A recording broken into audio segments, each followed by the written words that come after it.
Bismillahirrahmanirrahim. Assalamualaikum warahmatullahi wabarakatuh. Alhamdulillahi ala ihsanih wa syukru lahu ala taufiqihi wa amtinanih. Ashhadu an la ilaha illallah ta'ziman li sya'nih wa ashhadu anna Muhammadan abduhu wa rasuluh ad-da'i ila ridwanih. Allahumma salli wa sallim wa barik ala sayyidil mursalin wa khatamin nabiyyin nabiyina wa rasulina Muhammadin wa ala alihi wa sahbihi ajma'in. Amma ba'du, jamaah kaum muslimin dan muslimat yang dimuliakan Allah Subhanahu wa taala. Alhamdulillah, kita memuji dan bersyukur kepada Allah Subhanahu wa taala. Kembali kita pada malam yang berbahagia ini bermajlis untuk kita lanjutkan kajian kita kitab Umdatul Fiqh ala al-Madhhabil Hambali, ya, Umdatul Fiqh, ya, sesuai dengan mazhab Hambali. Insyaallah malam ini kita masuk pada babu salatil marid, bab salatnya orang yang sakit. Penjelasan tentang bagaimana tata cara orang sakit melaksanakan ibadah salat. Qala al-muallif rahimahullah, berkata al-muallif rahimahullah, wal marid idza kana al-qiyamu yuzidu fi maradih. Orang yang sakit apabila dia berdiri melaksanakan salat, yuzidu fi maradih, ya, akan menambahkan sakitnya, ya, akan menambahkan sakitnya. Shalla jalisan, ya, dia salat dengan duduk.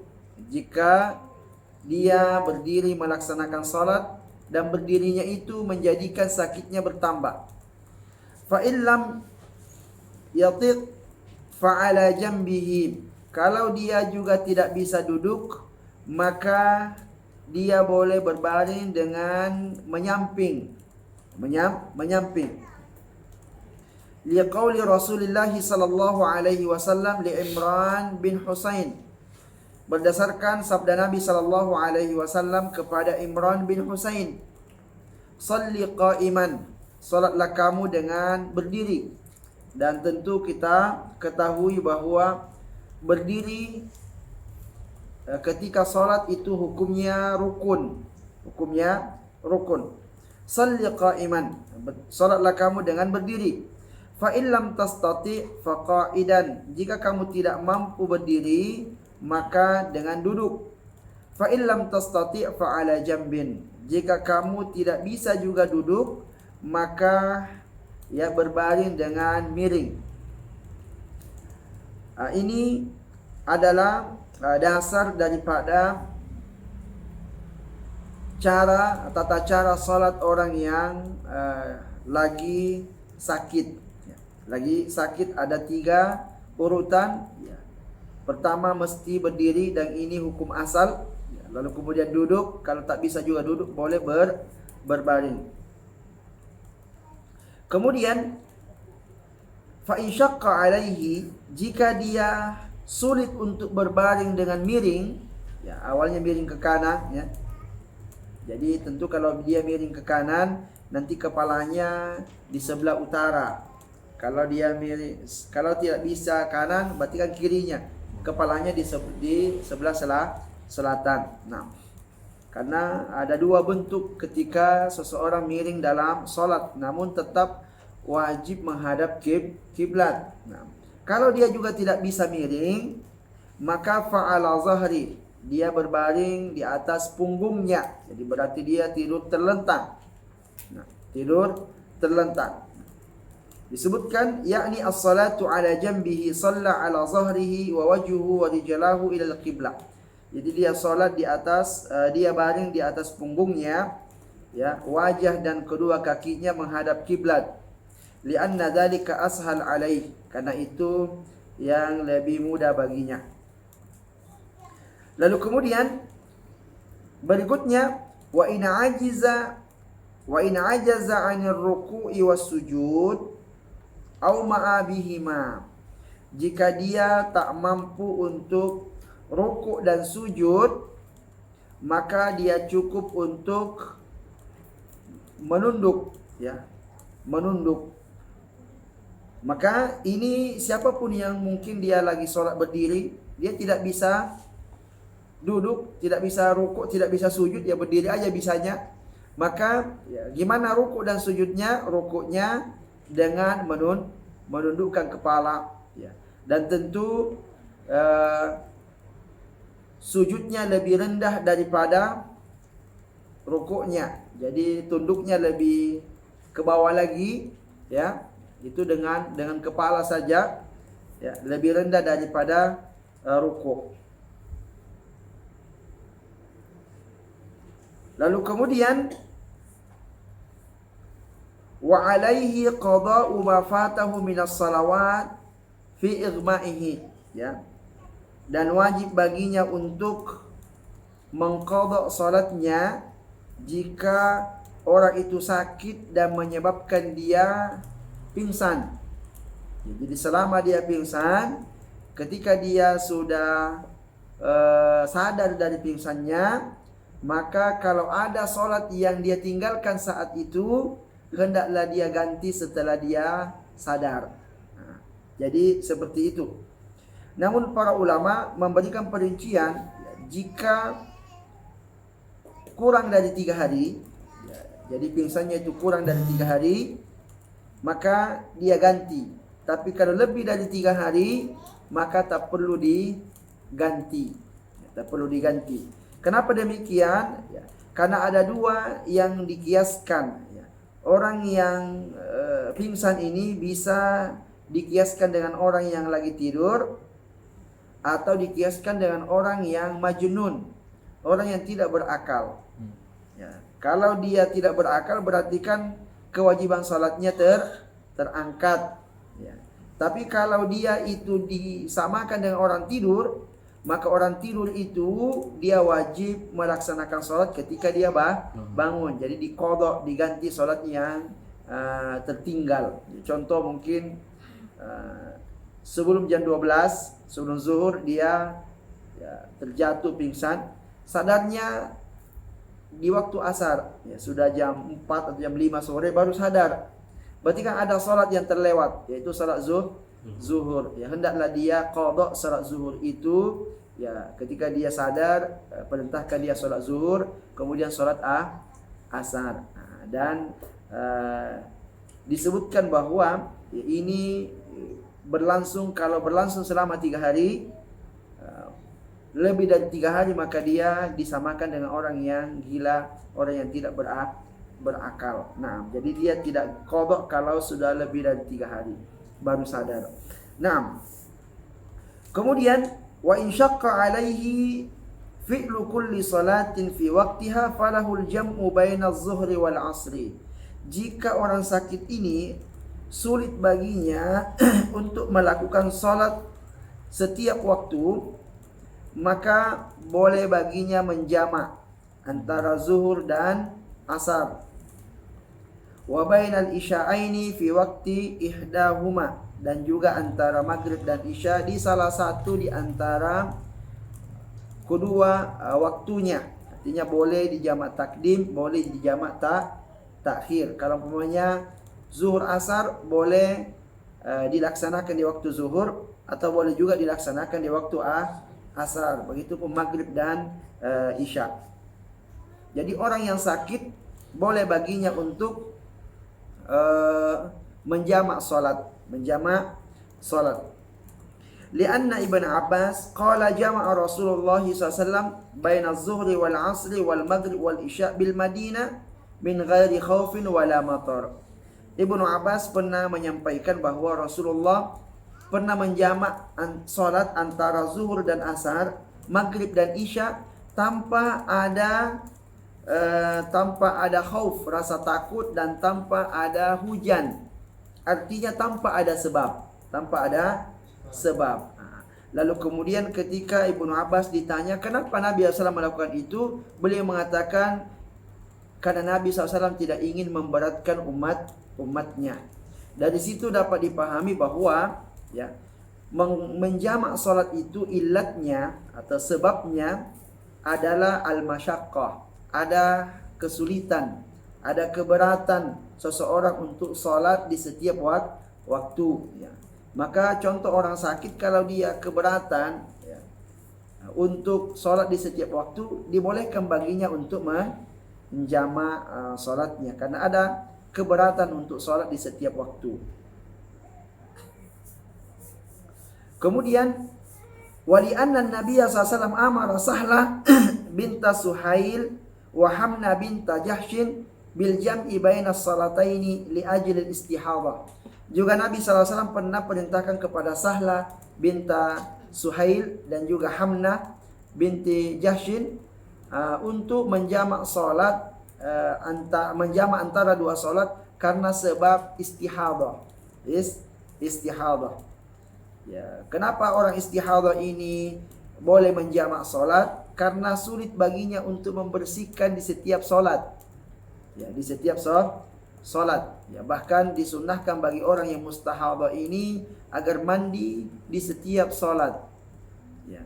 Ada juga yang mengatakan ya itu hanya sunnah, tapi dia mesti membersihkan terlebih dahulu darahnya ya, dengan dicebokin gitu. Ya, kemudian berwudu, lalu kemudian salat, dan tentu itu baginya berat melakukannya di setiap salat. Maka ya contoh maghrib isya kan dekat gitu waktunya. Ya, dia maghrib mandi, isya mandi lagi kan berat. Atau paling tidak maghrib dia harus bersihkan, nanti isya buka lagi, bersihkan lagi, kemudian sholat. Itu ada kesulitan baginya. Maka boleh dia untuk menjamak sholat isyanya di waktu maghrib biar tidak repot-repot lagi nanti di waktu isya untuk membersihkannya. Nah, maka beliau mengatakan wa huwa nau'un minal marad. Ya.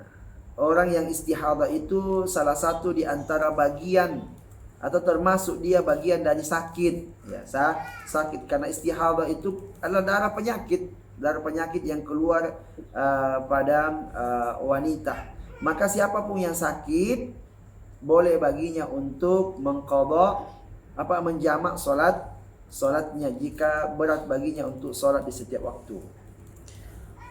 Kemudian berikutnya wa huwa mukhayyarun fit taqdimi wat ta'khir. Ya, menjamak salat ini adalah pilihan, boleh dipilih mau di awal atau di akhir, mau di jamak takdim atau di jamak ta'khir. Li'anna Nabiya sallallahu alaihi wasallam idza kana yuqaddimu idza tahala ba'da dukhulil waqti wa yuakhiru idza tahala qablahu. Ya, Nabi itu metodenya beliau kalau beliau mulai safar sebelum masuk waktu zuhur, maka beliau akan menjamak takhir. Ya, jadi salat zuhurnya di waktu asar. Nah, kalau beliau itu memulai safarnya setelah masuk waktu zuhur, beliau salat zuhur dulu, habis itu langsung dijamak dengan asar. Jadi biar ketika dia berjalan ya dia tidak berhenti lagi ya untuk melaksanakan sholat asar. Nah, kalau sebelum sholat zuhur biar sekalian jalan dulu, ya nggak berhenti gitu kan, sampai waktu asar baru berhenti istirahat sekaligus sholat zuhur, sholat asar gitu. Dan ini talaban lil ashal. Ya, ini tujuannya kenapa ada takhir, ada takdim, ya lebih untuk mencari mana yang lebih mudah. Ya, untuk lebih mudah untuk kita lakukan boleh ditakhir, boleh ditakdim. Kemudian berikutnya fa in jama'a fi waqtil ula, jika dia menjamak salat di waktu ula, di waktu yang pertama, berarti kalau zuhur asar dia melaksanakannya di waktu zuhur. Nah, ishturita niyatul jam'i inda fi'liha. Ya, maka dipersyaratkan untuk meniatkan jamak ketika melakukannya. Mesti diniatkan jamak. Ya, dia melaksanakannya ini dengan jamak. Li'anna haniyatum yuftaqaru ilaiha, karena ini memang sangat dibutuhkan niat. Orang beda waktu kan? Ya. Kemudian fa'tubirat indal ihram, maka itu dibutuhkan ketika hendak takbiratul ihram. Hendak takbiratul ihram dibutuhkan dia untuk memperjelas niatnya. Kaniyatil qasri, seperti niat untuk mengqasar juga sama, ya, diperjelas niatnya ketika dia hendak melaksanakannya. Wa yu'tabaru istimrarul uzri hatta yashra'a fi tsaniya minhuma, dan ya, dibolehkan baginya untuk menjama jika uzur bolehnya menjama itu, ya, sampai pada waktu yang kedua. Maksudnya begini, ya, contoh dia sholat zuhur, dia untuk menjamak, tapi ternyata setelah dia sholat zuhur hilang sebab atau kebolehan uzur dia untuk menjamak sholat.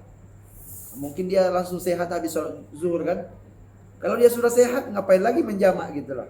Tapi ketika dia masih sakit setelah sholat zuhur, berarti boleh dia lanjut menjamak sholat asar, karena uzurnya untuk menjamak masih ada, ya, masih ada. Kalau uzurnya untuk menjamak sudah nggak ada lagi, ya sudah, ngapain lagi menjamak sholat. Nah, begitu juga sebaliknya, ya.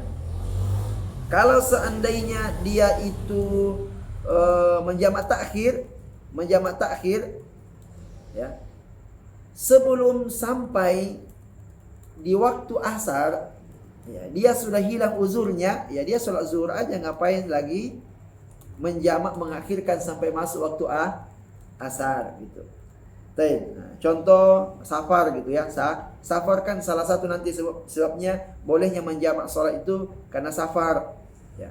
Kalau dia sebelum masuk waktu asar dia sudah sampai ke kampungnya, ngapain lagi di jamak takhir, ya? Ya, mesti dia laksanakan zuhur pada waktunya karena tidak safar lagi.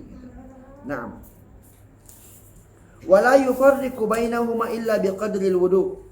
Dan tidak boleh, janganlah dia untuk memisahkan antara salat yang dijamak itu, ya, dengan waktu yang lama, ya.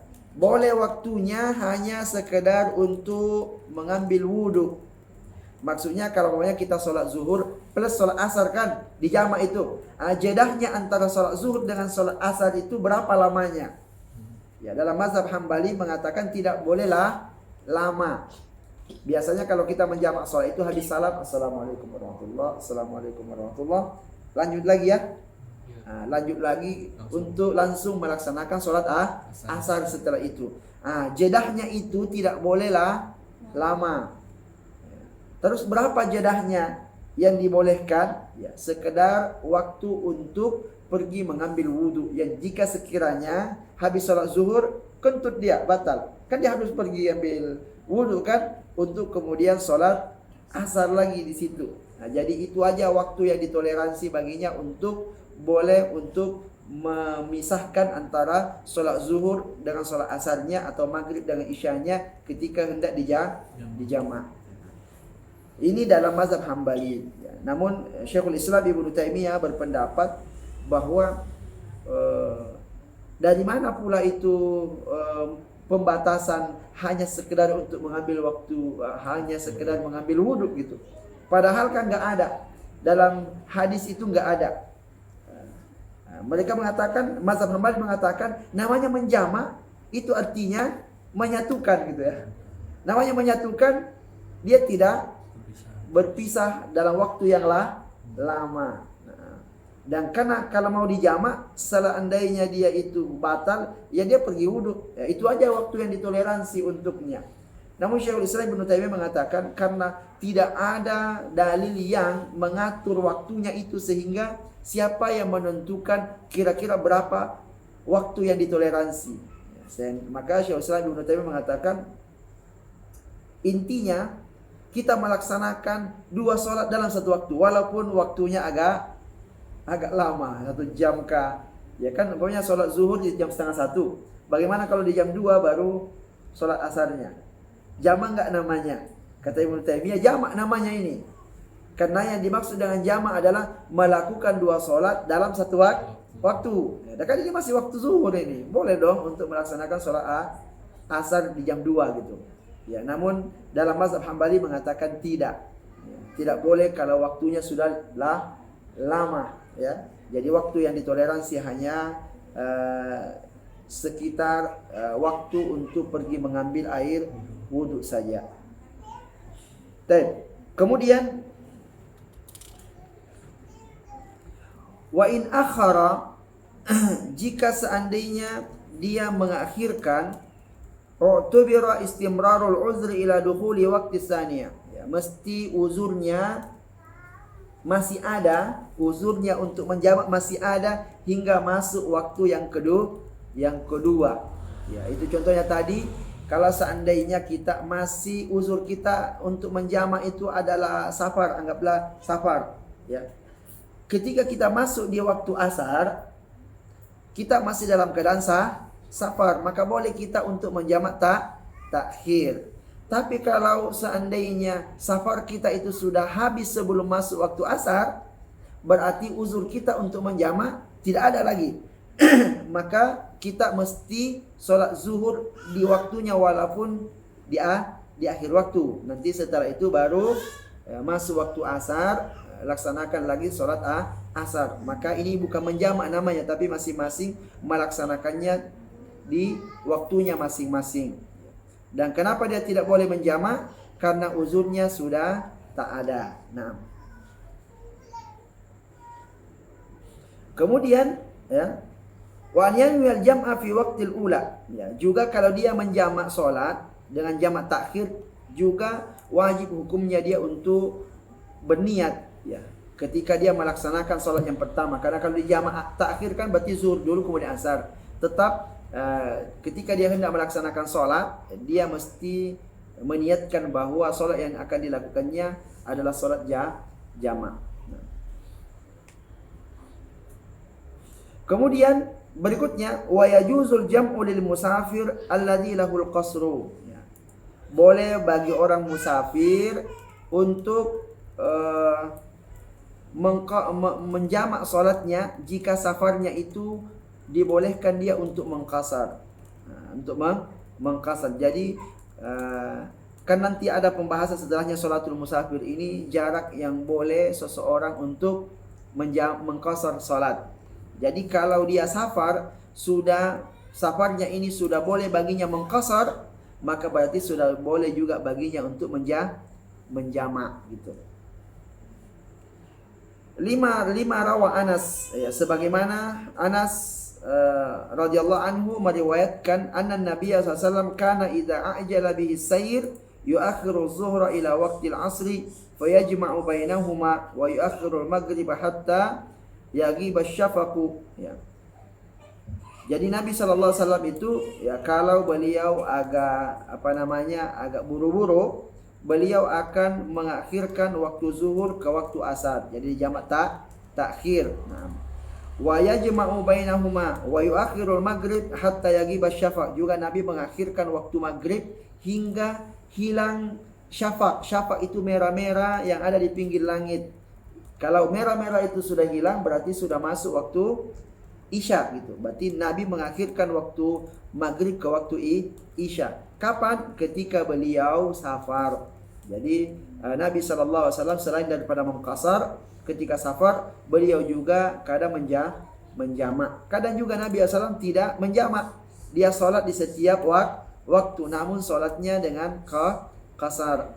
Seperti ini di Muzdalifah, di Mina, ya, Al-Mabit Mina.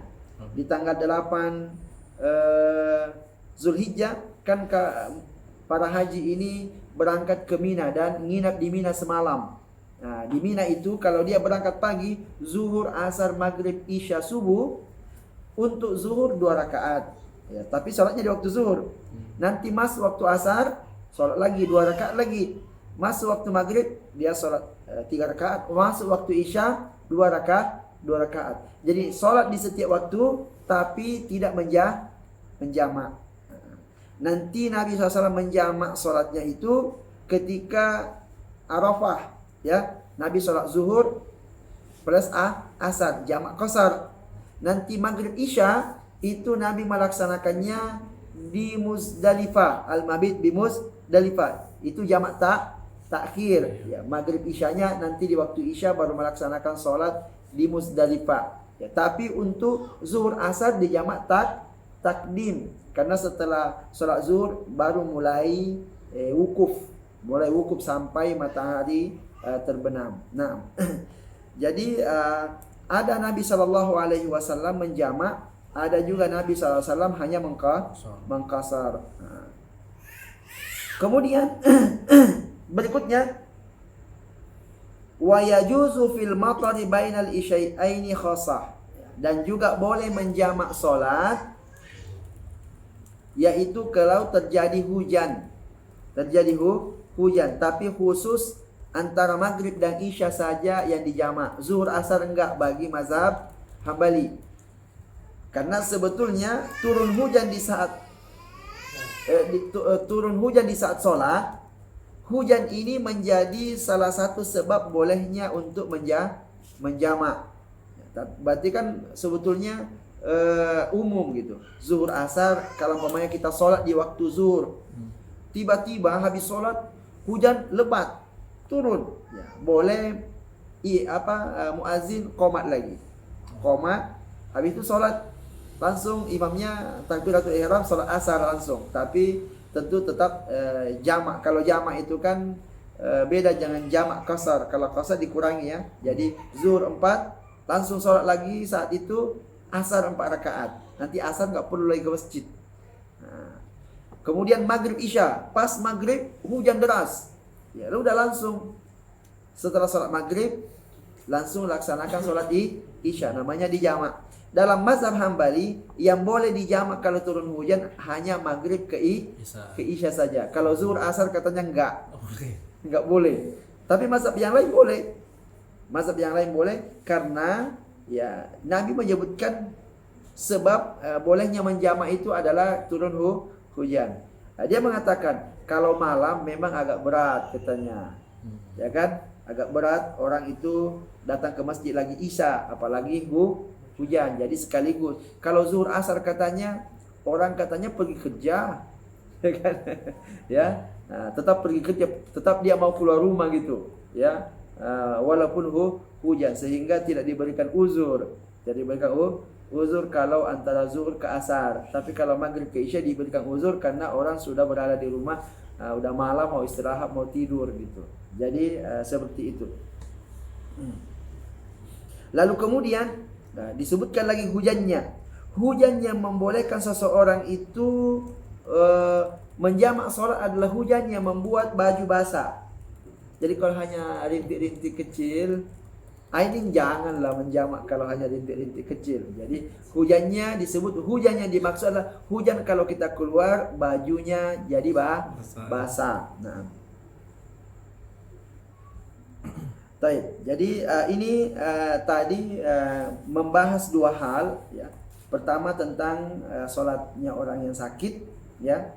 Boleh orang sakit itu sholat sesuai dengan kemampuan dia, karena Allah mengatakan bahwa fattaqullaha mastata'tum, ya. Bertakwalah kepada Allah artinya laksanakanlah perintah Allah Subhanahu wa taala sesuai dengan kemampuan. Ya, tapi jangan belum dikerja sudah tak mampu. Ya. Sesuai kemampuan itu sesuai dengan apa yang kita bisa. Jadi kalau sholat, aduh nggak bisa saya sholat. Coba dulu berdiri, nggak bisa berdiri, ya udah. Ya mampunya apa? Mampunya duduk, gitu kan? Jangan minta gratis. Ada juga kadang di sekolah itu, aduh saya nggak kuat bayar SPP, nggak kuatnya penuh atau minta gratis. Ya semampunya, kalau yang semampunya. Ya kalau bapaknya disuruh bayar 250, nggak bisa dia, ya bayar 200 mampu nggak? Masih nggak kuat. Nah, kurangi lagi sedikit lah, 150 gimana? Nah, kayaknya kalau 150 bisa lah gitu. Ya udah bayarlah 150. Itulah yang dimaksud dengan mastata'tum. Bukan biasa nggak bisa lalu kemudian kalau begitu gratis. Ya, nanti dikurangi sesuai dengan sampai dia mampu melaksanakannya. Nah, lalu pembahasan kedua ini terkait masalah uzur-uzur yang membolehkan seseorang untuk menjamak sholat. Sakit, kemudian tadi safar, kemudian yang ketiga adalah hujan. Ya. Walaupun sebagian ulama itu membolehkan untuk menjamak sholat dengan apapun yang membuat dia sulit untuk sholat di setiap waktu. Ya, karena memang ilat daripada dibolehkannya untuk menjamak adalah masyaqqah, ada kesulitan. Kemudian berikutnya bab yang kedua adalah babu salatil musafir, bab salatnya orang musafir. Ya, ini pembahasan tentang qasar ya. Qasar. Idza kanat masafatu safarihi 16 farsakhan wa hiya masiratu yawmaini qasidaini wa kana mubahan falahu qasru rubaiyati khassah. Kata beliau, apabila jarak safarnya, jarak perjalanannya antara tempat dia tinggal dengan tempat yang dia tuju itu 16 parsah, 16 parsah, dan kemudian 16 parsah itu diperkirakan perjalanan 2 hari dengan perjalanan tidak cepat tidak lambat, ya. Kemudian ini masalah jarak. Jaraknya itu diperkirakan oleh para ulama sekitar 80 kilo minimal. Ya, ada yang mengatakan 85. Ya, tapi yang paling minimal itu dibuatnya 80. Jadi kalau sudah 80 kilo, inilah sitata asyara farsa, ini 16 farsah, ya, itu sekitar 80 kilometer. Itu yang pertama syaratnya. Yang kedua, safarnya itu mubah, bukan safar maksiat. Kalau safarnya maksiat walaupun jauh jaraknya dia pergi, tetap nggak boleh mengqasar katanya.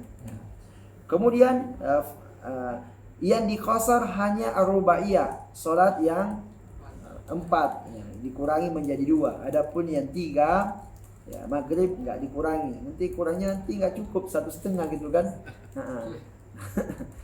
Kemudian sholat yang subuh ini kan mestinya genap. Ya, kalau dia dikasar, dia jadi ganjil, ya kan? Jadi ganjil. Maka yang genap, kalau dia dikasar tetap jadi genap, ya. Yang itu kan hanya berlaku untuk yang rubaiyah saja. Yang 4 dikasar menjadi 2 masih genap, ya, masih genap. Baik. Maka para ulama itu memperkirakan sekitar 80 kilo karena disebutkan oleh beberapa sahabat seperti Ibnu Abbas mengatakan, ya ahla Makkah, wahai ahlu Makkah, la taksuru fi aqal min arba'ati burud ma baina Usfan ila Makkah. Ya, jangan kalian mengqasar salat kalau kurang dari 4 burud. 4 burud. Apa itu 4 burud? Yaitu perkiraan antara Usfan dengan Makkah. Ya, Usfan dengan Makkah ini sekitar 80 kilo. Wa kana Ibnu Abbas wa Ibnu Umar la yaqsurani fi aqalli min arba'ati burud. Ya, dan adalah Ibnu Abbas juga Abdullah bin Umar, keduanya tidak akan mengqasar salat kalau kurang daripada 4 burud. Ya, 4 burud tadi itu ya diperkirakan sekitar 2 hari perjalanan, ya. Dan itu sekitar 80 kilo minimal, 80 kilo minimal. Jadi kalau dari Batam ujung ke ujung ini nggak ada safarnya, ya, karena tidak sampai 80 kilometer gitu. Ada juga di antara para ulama yang ini khilaf banyak ini. Yang jelas dalam mazhab Hambali begini cara menetapkan jarak safar, ya. Ada yang memperkirakannya, ya, yang penting keluar daerah. atau keluar batas. Ya, ini kalau keluar batas repotnya bagi orang yang tinggal di dekat-dekat batas. Ya, cuma loncat ke sebelah aja udah boleh mengqasar, ya kan? Padahal itu tidak dianggap safar orang dekat gitu kan. Maka ini tidak bisa. Kenapa dia mengatakan yang penting keluar dari batas sudah boleh? Karena Nabi Shallallahu Alaihi Wasallam itu beliau memulai mengqasar salat kalau sudah meninggalkan kampung Madinah. Ya, jadi dia kalau sudah keluar dari Madinah, walaupun masih kelihatan rumah-rumahnya dari jauh itu masih kelihatan rumah-rumah Madinah, dia sudah kalau dia sholat dia sudah mulai mengqasar. Ya, jadi berarti ya, walaupun nggak jauh, yang penting sudah keluar gitu. Nah, contoh Nabi SAW itu sholat di Bir Ali, Zulhulaifah dengan Madinah itu nggak begitu jauh.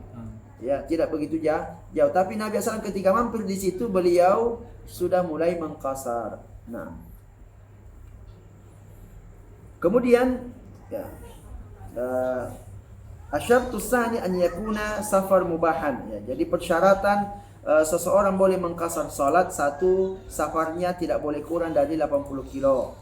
Yang kedua, safarnya mubah. Kenapa harus dipersyaratkan safarnya mubah? Nggak boleh dia safarnya maksiat. Karena qasar itu kan rukhsah, keringanan. Masa orang yang pergi maksiat dikasih keringanan? Ya kan gitu. Itu sebabnya. Masa orang yang pergi maksiat dikasih keringanan? Kalau orang pergi maksiat, habis itu boleh dia untuk mengurangi rakaat salatnya dengan mengqasar, berarti katanya itu membantu orang yang pergi maksiat. Dan syariat katanya tidak datang ya memberikan keringanan untuk membantu orang-orang yang melakukan maksiat. Nah, ini alasannya. Makanya dikasih persyaratan harus safarnya mubah. Ya, paling tidak mubah gitu. Kalau tidak mubah kan berarti safarnya taat. Ya, sambil pergi umrah, pergi haji, itu kan safar untuk melaksanakan ketaatan. Tapi kalau safar pulang kampung, ini safar mubah. Safar mubah. Tapi kalau dia safar mau ke Bali untuk apa gitu, bawa maksiat sana. Nah, ini namanya safar maksiat. Tujuannya untuk pergi bermaksiat. Nah, asyartus salis, syarat yang ketiga katanya al-qasra fi rubaiyah khassa ila rak'ataini. Ya, yang diqasar hanya yang rubaiyah. Ya, yang rubaiyah saja, ya, menjadi 2 rakaat. Lalu syarat yang keempat, syuru'uhu fi safar bi khurujihi min buyuti qaryatihi. Mulai dia boleh untuk mengqasar adalah setelah dia keluar dari kampungnya, dari kampungnya. Jadi kalau umpamanya dia sholat zuhur di sini, nggak boleh dia sholat 2 rakaat, habis itu jamak pula kan, asar sekaligus 2 rakaat aja, padahal dia masih sholatnya di tempat tinggalnya, di kampungnya. Nah, tapi kalau seandainya jam 11 dia mulai keluar, ya, kan nanti sampai zuhur mungkin belum terlalu jauh gitu ya, apalagi kalau jalan kaki kan, atau naik onta dulu kan belum terlalu jauh itu. Nah, kemudian ketika dia sampai masuk waktu zuhur, dia sholat di perjalanannya, tapi belum begitu jauh, baru mungkin 10 kilo atau 20 kilo gitu kan. Nah, sholat zuhur di situ sudah boleh tidak dia mengqasar salatnya di situ? Disebutkan sudah boleh. Sudah boleh dia mengqasar zuhur 4 rakaat, asar 4 rakaat gitu. Iya, zuhur 2 rakaat, asar 2 rakaat. Kalau mau dia jamak sekaligus, jamak takdim juga hukumnya boleh. Maka ada seorang ustaz mempertanyakan, bagaimana kalau kita sholat zuhurnya itu di bandara? Ya kan? Umpamanya kita ini mau safar ke Jakarta gitu kan, dari rumah. Ya, kita ke bandara. Kita bilang kita sholat zuhurnya di bandara aja, ya kan? Akhirnya dia sholat di bandara. Di bandara itu sholat zuhur 4 rakaat atau 2 rakaat? Harusnya 4 itu. Kalau dari ini harusnya 4 itu. Harusnya 4. Belum boleh 2? Saya 2. Belum. Saya pernah 2 juga itu. Karena belum keluar katanya. Karena belum keluar. Gimana Ustaz itu? Ini kan artinya rumah kita dengan bandara sudah lain daerah ya? Lain daerah atau satu daerah itu? Masih kalau Batam. Hah? Kalau di Surabaya nggak bisa. Bagaimana maksudnya itu? Apa mungkin dekat rumah kita? Jadi kan begini masalahnya, Rasulullah itu ketika di Madinah dia melaksanakan sholat dengan sempurna. Ketika di Zulhulaifah di Bir Ali dia sudah menjamak di situ. Nah, antara Madinah dengan Bir Ali itu dianggap bahwa dia sudah keluar dari Madinah, walaupun dia seperti dia sudah keluar dari kampung itu, ya, kampung itu masih dia rumah-rumah itu, yang jelas dia sudah mulai jalan dan sudah meninggalkan kampung itu, dia sudah boleh untuk melakukan apa namanya qasar. Kita ini kampung kita di Batu Haji ya. Apakah yang dimaksud itu keluar dari Batu Haji? Nah, sudah masuk ke Batam Center ya. Batam Kota gitu, kecamatan Batam Kota. Tapi dengan alasan musafir kan, mau safar gitu. Ya, alasannya safar. Dia pergi ke bandara itu dia mau lanjut. Beda halnya kalau orang Batu Haji pergi ke bandara mau sholat di Masjid Tanja itu. Dia hanya mau pergi sholat di situ, nggak pergi nggak untuk safar gitu kan. Beda, nggak ada niat safarnya karena itu bukan belum safar kan. Kalau dia dari situ mau ke situ aja, ini nggak boleh, dia harus sempurna. Karena jarak dari Batu Haji ke bandara belum masuk 80 kilo. Nah, tapi ya jadi kan maksudnya nih, kalau tujuannya itu, tujuan tempat safarnya itu 80 kilo, dia dalam perjalanannya ke sana itu ya mungkin sudah 50 kilo lewat gitu kan. Boleh nggak di 50 kilo ke 50 itu mengkasar salat di situ? Boleh. Karena dia sudah meninggalkan tempat tinggal karena tujuannya safar. Beda kalau ya dia pergi yang tujuannya itu baru 70. Nggak boleh dia karena dia tujuannya itu walaupun sampai di ujungnya itu kalau hanya 70 kilo, ini perjalanannya tidak dianggap safar. Jadi contoh ujung Badalang sana belum Ustaz, 80 kan? Jadi mampir di sholat di tengah jalan ya tetap aja sempurna karena sampai ujung saja belum dianggap safar. Nah. Baik. Alhamdulillah selamat.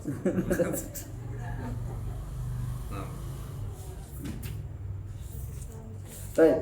Kemudian disebutkan illa an ya'tamma bimuqim, kecuali orang musafir itu bermakmum dengan orang mukim. Kalau dia bermakmum dengan orang mukim, maka dia harus mengikuti sholatnya orang mukim. Jadi harus sempurna. Walaupun dia hanya dapat 1 rakaat, kecuali kalau dia sampai dan dia tidak mendapatkan 1 rakaat, mungkin sudah sujud terakhir dia datang gitu kan. Kalau dia sujud terakhir, dia tidak mendapatkan hukum sholat jamaah, tapi dia mendapatkan fadilah jamaah. Ini beda. Mendapatkan fadilah jamaah dengan mendapatkan hukum sholat berjamaah. Kalau dia mendapatkan hukum sholat berjamaah, berarti kan dia wajib sempurna. Ya, jangan dia mengatakan saya qasar aja lah, cuma 1 rakaat saya dapatkan. Kalau dapat 1 rakaat, tambah 1 rakaat aja lah, nggak bisa karena dia sudah masuk dalam hukum sholat jamaah. Karena dia dapat 1 rakaat. Berarti dia harus sempurnakan sholatnya, tambah 3 dia. Tambah 3. Itu kalau bermakmum dengan orang mukim dan dia mendapatkan hukum sholat berjamaah. Tapi kalau dia dapat tasyahud akhir saja, pas masuk masjid udah tasyahud akhir, dia langsung datang Allahu Akbar gitu. Kemudian dia duduk ke bawah tasyahud. Dia dapat keutamaan sholat berjamaah, tapi dia tidak dapat hukum sholat berjamaah. Jadi berapa rakaat dia harus ambil? Boleh dia ambil 2 rakaat ya, dengan niat qasar. Nah. Kemudian aula yanwi al-qasar. Atau yang kedua, orang musafir itu melaksanakan sholat dengan sempurna kalau dia tidak meniatkan qasar. Dia mau meniatkannya sempurna. Ya. Jadi umpamanya dia sholat, dia niat saya karena sudah sampai rumah, ya kan? Karena sudah sampai rumah saya nggak menganggap lagi safar, ngapain lagi saya sholat 2 rakaat lagi? Mau saya mau 4 lah, nggak apa-apa. Ya, karena mengqasar ini adalah rukhsah. Dalam mazhab Hambali, mengqasar sholat itu rukhsah. Rukhsah itu artinya keringanan, boleh diambil, boleh tidak. Walaupun lebih utama mengambil rukhsah. Dan Nabi mengatakan sadaqatun tasaddaqallahu biha alaikum faqbalu sadaqatahu. Ya.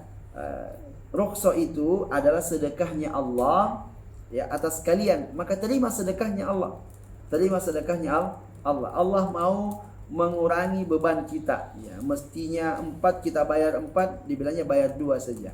Nah, separuhnya sedekah gitu kan. Nah, jadi terima sedekahnya Allah Subhanahu wa taala. Jadi kalau ditanya mana lebih utama ketika safar, disempurnakan salat sempurna atau salat qasar, kita mengatakan lebih utama salat qasar.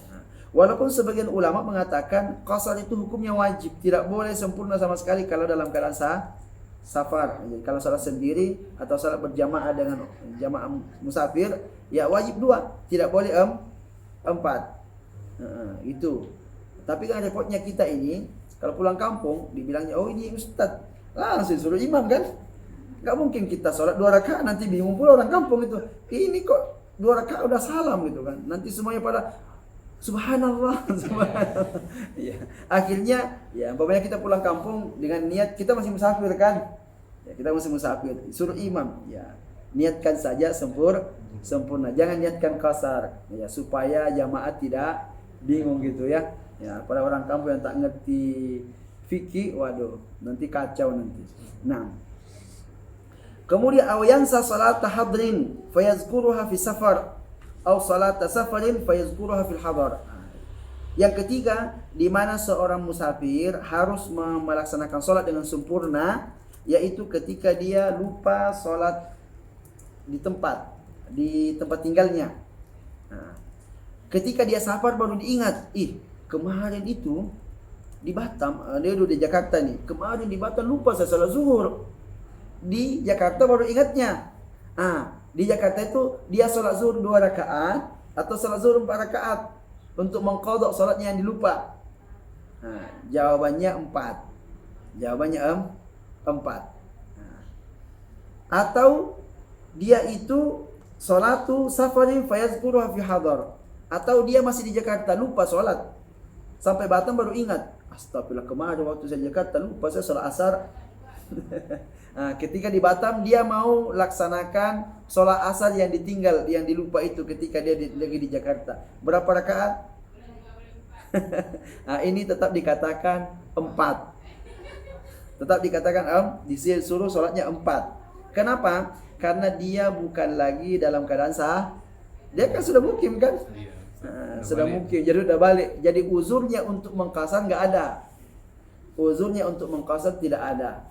Jadi inilah beberapa masalah-masalah ketika bermakmum dengan orang mukim, sholatnya orang musafir mesti sempurna. Kedua, kalau dia tidak meniatkan qasar, berarti dia meniatkan sholat sempurna. Yang ketiga, kalau ada sholat yang dia lupa, sholat mukim dia ingatnya ketika safar, sholatnya sempurna. Sholat yang ketika dia safar dia lupa dan ingatnya ketika sampai di tempatnya, maka juga tetap sholat sempurna. Nah, kemudian berikutnya walil musafiri an yutimma, ya, dan bagi orang musafir itu boleh untuk menyempurnakan. Ini mazhab Hambali mengatakan boleh untuk menyempurnakan. Dia boleh qasar, boleh juga sholat sempurna. Nah, kemudian wal qasru afdal, namun mengqasar lebih utama. Ya, kalau dikasih pilih mau mengqasar atau menyempurnakan, qasarlah lebih utama walaupun boleh dia untuk menyempurnakan. Ya, seperti nanti ini kami mau pulang kampung. Ya, di kampung ya kami pilih menyempurnakan. Kami pilih menyempurnakan karena seringnya disuruh jadi imam ya, kecuali kalau salat sendiri atau tentu kalau nggak jadi imam jadi makmum lah. Orang rumahnya depan masjid kan, nggak mungkin kita sholat di rumah sendiri. Nah. Nanti dibilang ini apa pula ini? Pulang-pulang dari Batam tak mau lagi sholat jamaah di masjid. Nah, baik. Kemudian berikutnya, wa man nawa al-iqama aksar min 21 salatan atamma. Siapa yang meniatkan untuk mukim lebih dari 21 rakaat solat, mesti dia sempurnakan solatnya. Nah, ini tentu khilaf ya. Dan 21 solat itu adalah 4 hari. 4 hari. Jadi artinya kalau dia niatkan mukimnya di satu daerah lebih dari 4 hari, dia sudah tentukan saya mau di Jakarta selama 10 hari. Berarti kan dia niat mukim di Jakarta 10 hari. Kalau lebih dari 4 hari mukimnya, maka dia mesti sempurnakan sholatnya. Di awal. Ya, dari awal. Ketika dia sampai. Sebelum 4 hari masih bisa. Nah, kalau hanya umpamanya saya ke Jakarta, berapa hari Jakarta? 3 hari aja. Udah 3 hari itu kita boleh untuk mengqasar setiap kita sholat di Jakarta. Tapi kalau lebih dari 4 hari, lebih ini dibuatkan minimal sholatnya 21 kali. 21 kali sholat. Kan satu hari 5 kan? 5 hari kan 20 tuh. Nah, tambah 1 plus 1. Nah, begitu. Dia berdalil bahwa dia mukim orang itu katanya. Orang itu mukim. Nabi SAW pernah pergi ke Mekah ya untuk melaksanakan haji. Nabi mukim di Makkah itu 4 hari. Karena Nabi sampai di Makkah pada tanggal 4 Zulhijjah. Tanggal 4 Zulhijjah di Makkah. Sampai tanggal 8. Itu apa hari kan?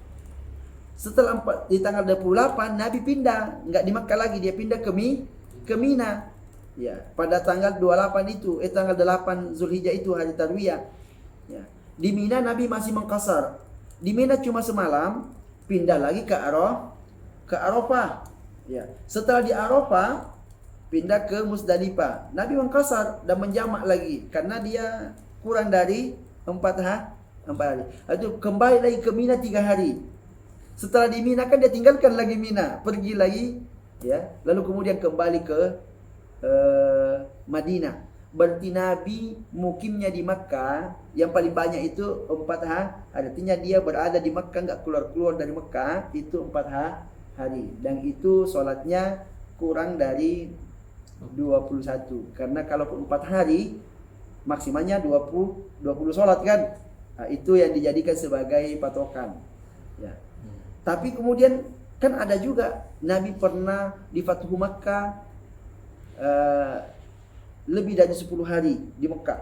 Kata beliau, Nabi di Mekah itu dia tidak berniat mukim di Mekah. Jadi tidak ditentukan berapa hari dia akan berada di Mekah.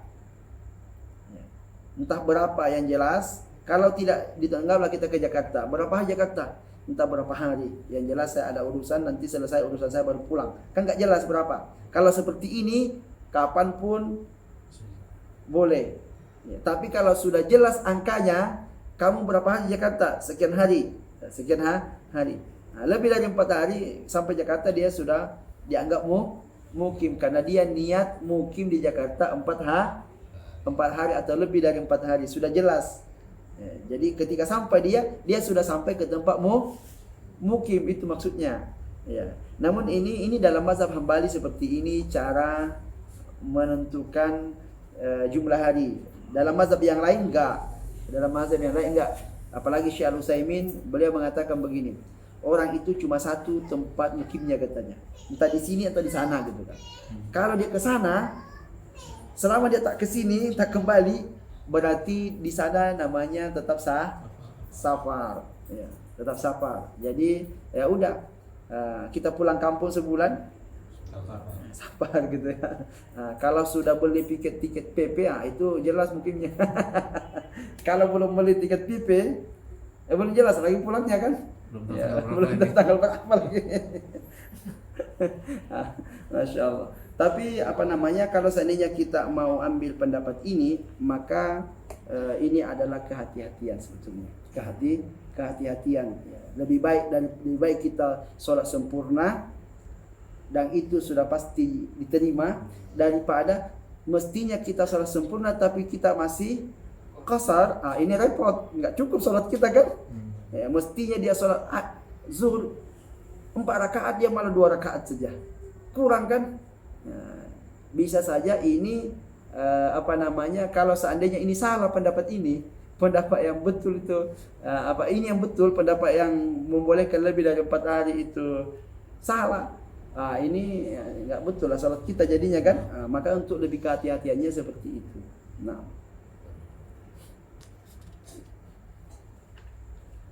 kemudian dia mengatakan gini, wa man nawal iqama aksar min 21 salatan atamma. Siapa yang meniatkan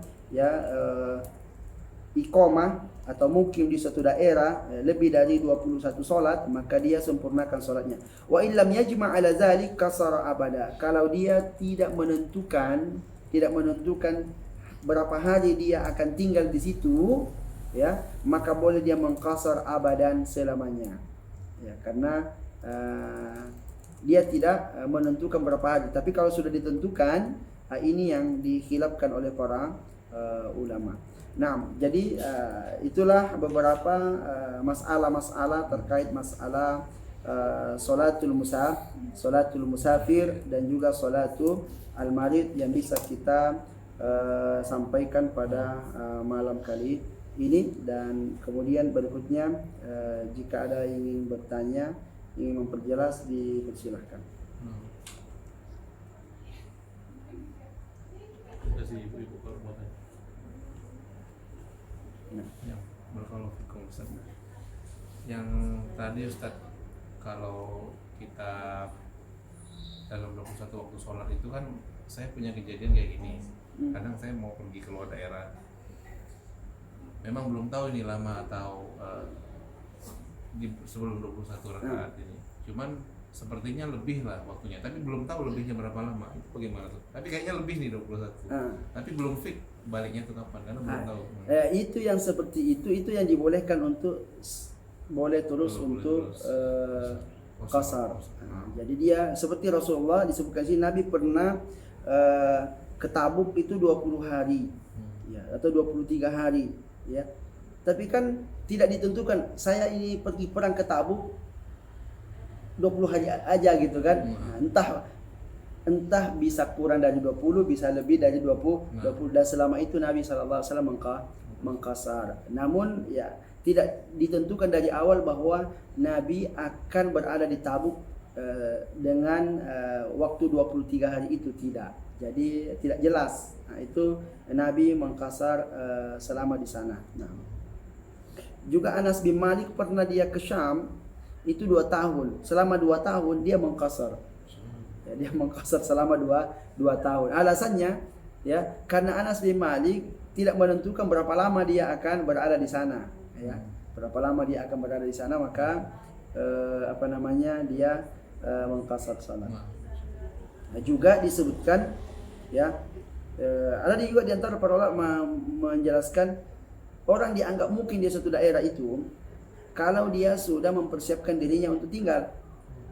Ya, contoh dia sudah sewa kos, dia sudah beli alat masak dan seterusnya. Ya, tapi kalau dia belum mempersiapkan untuk tempat tinggalnya, ya berarti kan kemungkinan hari ini entah besok tidur di mana, besok tidur di mana lagi kan, pindah-pindah, belum ada kejelasan.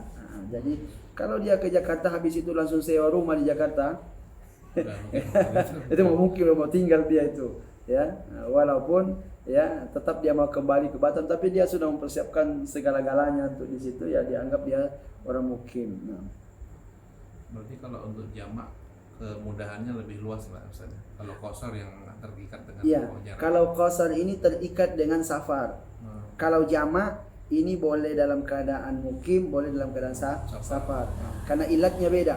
Sebabnya orang boleh mengqasar adalah safar. Satu-satu, nggak ada lagi cara lain selain safar.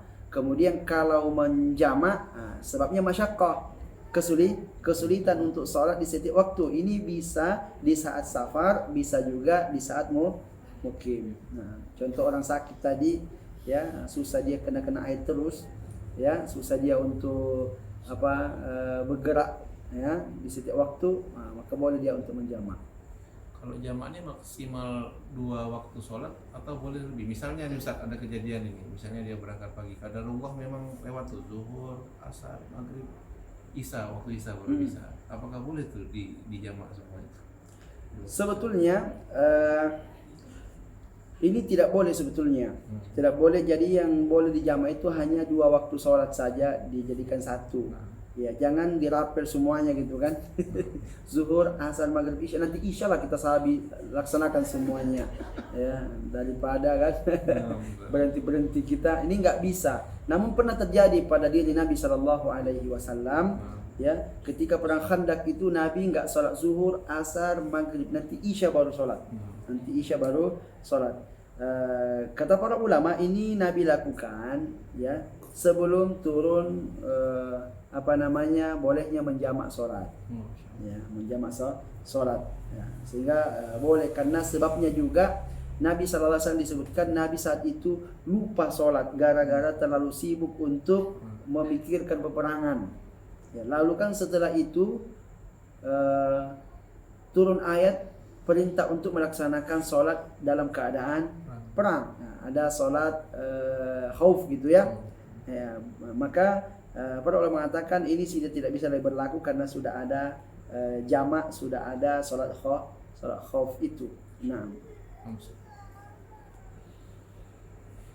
ya dikecualikan oleh para ulama al-muttar atau al-mukrah, orang yang dilarang sholat di tempat kerjanya. Ya. Jadi kalau dia pergi ke PT zuhur asar nggak boleh sama sekali sholat, ya nggak boleh berhenti gitu kan, nggak boleh berhenti. Ya mau tak mau berarti nanti kalau dia pulang kerja harus dia qadha sholat zuhur asarnya itu. Jadi kalau dia mau sholat maghrib dia urutkan sholatnya zuhur dulu, kemudian asar, kemudian maghrib, kemudian isya.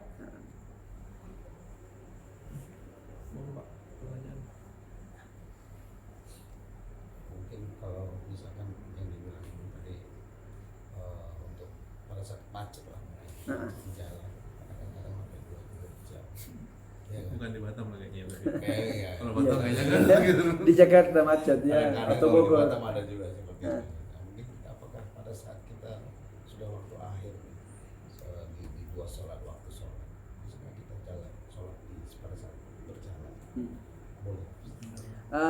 Yang tidak boleh untuk ditakhir adalah sholat asar dilaksanakan di waktu maghrib, tidak boleh. Begitu juga sholat subuh, ada batasnya dia, ada batasnya. Maka di saat itu ya orang harus melaksanakan sholat sesuai dengan kemampuannya. Jadi umpamanya dia pulang, dia perkirakan sampai rumah sebelum maghrib gitu kan, ternyata macet. Dan dia bisa pastikan bahwa kalau saya sampai rumah pasti maghrib ini, atau bisa sampai isya gitu kan, maka wajib dia sholat di mobil, sholat asar itu, walaupun dia tidak menghadap ke arah kiblat. Ya, karena beberapa persyaratan sahnya sholat itu yang paling penting untuk dijaga adalah waktu. Jadi waktu ini tidak boleh lewat. Kalau dia lewat, habislah waktu, nggak ada lagi kita melaksanakan sholat kalau tak ada uzurnya. Jadi kita sholat di mobil, sholat asarnya. Jangan dia ditunggu sampai maghrib baru sholat asar, nggak bisa. Begitupun subuh. Subuh kalau kita yakin bahwa ini saya sampai nanti sudah terang, ini sudah terbit matahari, ya wajib kita sholat sebelum matahari terbit. Nah, gitu. Tapi kalau sholat kita lagi di maghrib ini, ya nggak apa-apa sampai jam 12 malam, nggak apa-apa kan. Nah, nanti sampai rumah lah jam 12 malam ini, nggak apa-apa karena jam 12 malam itu masih waktu isya, dan maghrib bisa dipindah ke isya gitu. Nah, jadi 2 sholat inilah yang perlu untuk betul-betul dijaga waktunya. Satu lagi, bagaimana cara kita untuk mengkodok sholat pernah tinggal baik sengaja atau tidak sengaja? Nah, mengqadha salat ini ya, yang ditinggal karena sengaja ini tidak ada. Nah, contoh dulu kita waktu masih muda gitu kan, banyak kita nggak sholat. Nah, ini cukup ditobatkan saja, ditobatkan kepada Allah Subhanahu wa taala. Salat yang boleh diqadha itu salat yang karena ada uzur kita tidak bisa melaksanakannya. Di antaranya ya tertidur tadi. Boleh diqadha karena tadi tidak ada unsur kesengajaan atau mukroh, dia dipaksa, dilarang salat, maka ketika dia bisa untuk salat dia ganti salatnya. Jadi seperti itu. Ini adapun kalau sengaja meninggalkan salat, maka ini tidak ada qadanya. Disuruh dia bertobat kepada Allah. Dalilnya mana? Allah mengatakan fawailul lil musallin alladzina hum an salatihim sahun. Celakalah orang yang salat. Siapa itu? Orang yang mengakhir-akhirkan, menunda-nunda waktu salatnya hingga keluar dari waktunya. Jadi anggaplah ada orang nanti ajalah salat, nanti ajalah. Habis itu, ya apalagi kalau salat yang bisa ditunda waktunya seperti asar tadi. Pas azan maghrib baru dia sholat. Itu kalau dia pun sholat tetap wailul lil musallin. Berarti nggak guna sholatnya kan? Karena tetap mendapatkan ancaman. Maka kata para ulama nggak guna sholatnya kalau dia ganti. Lalu apa solusinya kalau begitu? Solusinya bertaubat kepada Allah Subhanahu wa taala atas perbuatannya meninggalkan sholat dengan sengaja. Nah, sholat tetap cara mengkodoknya itu ketiduran. Tetap full sama. Para ulama mengatakan orang yang tidur itu waktu sholatnya adalah waktu ketika dia bangun, karena begitu bahasa hadisnya. Hadisnya mengatakan siapa yang nama an salatin aw nasiyaha falyusalliha idza dzakaraha. Siapa yang lupa atau tertidur di waktu sholat, maka hendaklah dia sholat ketika dia ingat. Atau ketika dia bangun langsung sholat. Jangan lagi ditunda-tunda ya. Pergi ngopi dulu ya. Karena nanti alasannya begini. Alasannya namanya qadha itu kan di luar waktu. Dan waktu mengqadha itu waktunya panjang. Yang penting kita laksanakan ya. Maka ada juga di antara para ulama mengatakan ya, orang yang tertidur, anggaplah tertidur, bangunnya jam 7. Ya kan, bangunnya jam 7. Kalaupun dia bangun sholat jam 7, mau sholat jam 8, mau sholat jam 9, kan sama aja. Namanya qadha. Akhirnya mengatakan orang yang mengqadha itu enggak wajib segera. Enggak wajib segera. Yang wajib segera itu kalau kita masih berada di dalam waktu.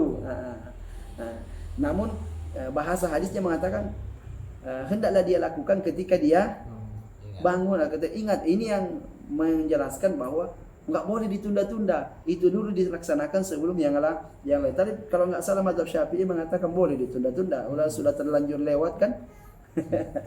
Nah,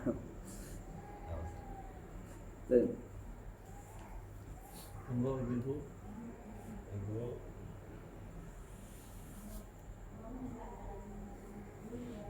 Bunyi mikir yang enggak.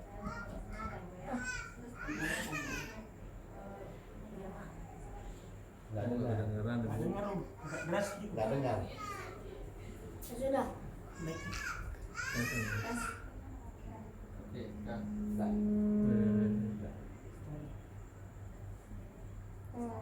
ya. Kalau misalnya ibu sedang orang tua menjaga anaknya yang sakit dan kondisinya rewel, boleh nggak ibu tersebut berniat jamak sholat? Nah, ini hukumnya boleh. Karena nggak sering-sering kan. Jangan sampai tiap hari begitu. Alasannya jaga anak gitu kan. Kalau sesekali ketika ada lagi sakit gitu apa, maka hukumnya boleh. Ya, hukumnya boleh karena ada kesulitan baginya untuk melaksanakan sholat di setiap waktu. Nah, karena hadisnya Ibnu Abbas sebetulnya itu menjelaskan Nabi tidak ada sebab tiba-tiba jamak sholat gitu. Ketika ditanya Nabi mengatakan, Ibnu Abbas mengatakan Nabi tidak mau memberatkan umatnya. Artinya ada kemungkinan boleh di waktu-waktu tertentu ya untuk menjamak tanpa sebab. Ya, entah karena dia anggaplah pulang kerja gitu kan. Pulang kerja maghrib. kalau nunggu waktu isya kayaknya nggak kuat saya nih. Mata Udah pengen kali istirahat gitu. Udahlah jamak saat itu. Sesekali nggak apa-apa ya, karena ada kesulitan untuk menunggu waktu sholat berikutnya. Dan kalau dia tidur habis maghrib dia tidur, takutnya nanti bangunnya subuh kan, nggak ada pula yang bangunin. Maka di saat itu boleh dia untuk menjamak. Jadi menjamak ini intinya ketika ada merasakan ada kesulitan untuk untuk melaksanakan setiap waktu, maka pada saat itu terbuka rukhsah baginya untuk melaksanakan jamak. Nah,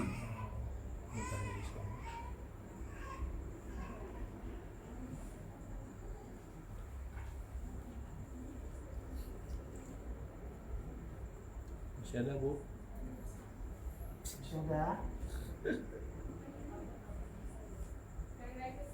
Boleh.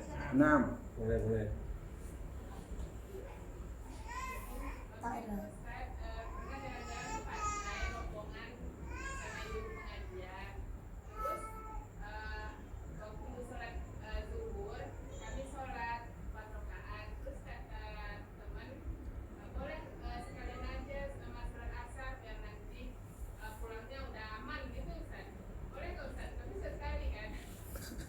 nah boleh. Nah, ya mungkin dia pikir kalau kita pulang nanti ada banyak masalah, capek dan seterusnya. Maka intinya sesekali boleh. Ya, ketika merasakan ada kesulitan. Tapi jangan sering-sering aja. jangan sering. Nah. Kesulitan tiap orang ini beda-beda kadarnya. Iya. Unsur orang beda-beda. Unsur orang beda-beda ya. Baik.